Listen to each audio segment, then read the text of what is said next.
रामकृष्ण हरी मंडळी, विषय आहे वांगीगावच्या प्रतिष्ठेचा, सन्मानाचा व भावी पिढीच्या उत्कर्षाचा, तसेच भावी पिढी घडवण्याचा व त्यांच्या आयुष्याचा.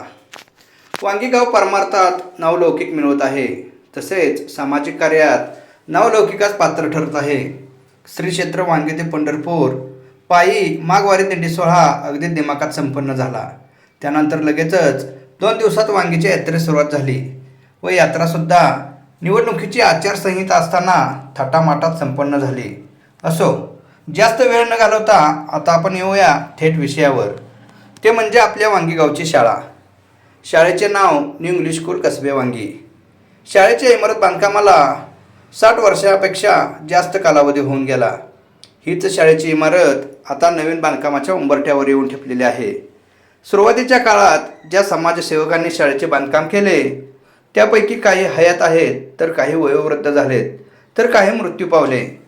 या वयोवृद्ध झालेल्या व्यक्तींप्रमाणेच शाळेची इमारतसुद्धा वयोवृद्ध झाली आहे. तिलासुद्धा नव्या रूपात अवतारास आणणे ही काळाची गरज बनलेली आहे. शाळेच्या इमारतीचे बांधकाम करायचे हा विषय नुसता चर्चेचा झालेला. यावर 1.5 ते 2 वर्ष फक्त चर्चाच होत होती. परंतु इमारत बांधकामाच्या विषयावर गावातील सर्वच नेते मंडळी सोमवार दिनांक 30 जून 2025 रोजी एकत्र आली. यावेळी शाळेची इमारत बांधकाम करण्याचे ठरले. त्या अनुषंगाने शाळा नवीन इमारत बांधकाम समिती स्थापन करणे, बँकेचे खाते उघडणे याबाबत चर्चा देखील झाली. तदनंतर मंगळवार दिनांक 12 ऑगस्ट 2025 रोजी पुन्हा एकदा सर्वांची बैठक बसली. या दोन्ही बैठकीच्या मध्यावधी कालामध्ये किंवा दरम्यान समिती स्थापन करणे, बँक खाते काढणे यासह इतर गोष्टी घडून आल्या. 12 तारखेच्या बैठकीमध्ये इमारत बांधकाम देणगी, तसेच भूमिपूजन कधी घ्यायचे, कोणाच्या हस्ते घ्यायचे, भूमिपूजन समारंभाला कोण मान्यवर बोलवायचे याविषयी देखील चर्चा झाली. चर्चेअंती शनिवार दिनांक 16 ऑगस्ट 2025 रोजी नवीन इमारत बांधकाम भूमिपूजन सोहळा घेण्याचे ठरले. या भूमिपूजन सोहळ्याला संस्थेचे कार्याध्यक्ष प्राचार्य अभयकुमारजी साळुंखे, संस्था विद्या समिती प्रमुख श्रीराम साळुंखे, संस्था सहसचिव हुजरे सर, सांगली जिल्हा विभाग प्रमुख प्रकाश हाके, तसेच माजी आमदार पृथ्वीराज बाबा देशमुख यांच्यासह ग्रामस्थांच्या उपस्थितीत भूमिपूजन सोहळा अगदी दिमाखात संपन्न देखील झाला. भूमिपूजन सोहळा संपन्न झाल्यानंतर शाळेचे बांधकाम लवकरच पूर्ण होईल असे सर्वांनाच वाटत होते.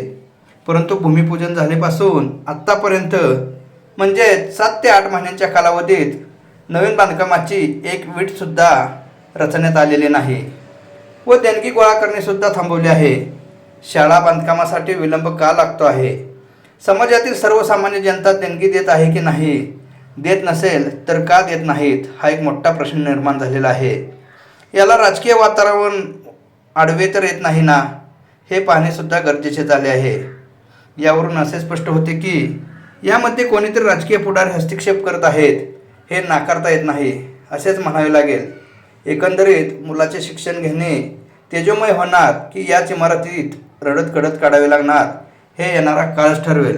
परंतु या विषयाला आजपर्यंत कोणीही वाचा फोडलेली नाही. परंतु एखाद्या सामाजिक कार्यकर्त्याने किंवा राजकीय व्यक्तीने पुढाकार घेऊन नवीन शाळा बांधकाम इमारतीविषयी वाचा फोडणे ही काळाची गरज बनलेली आहे.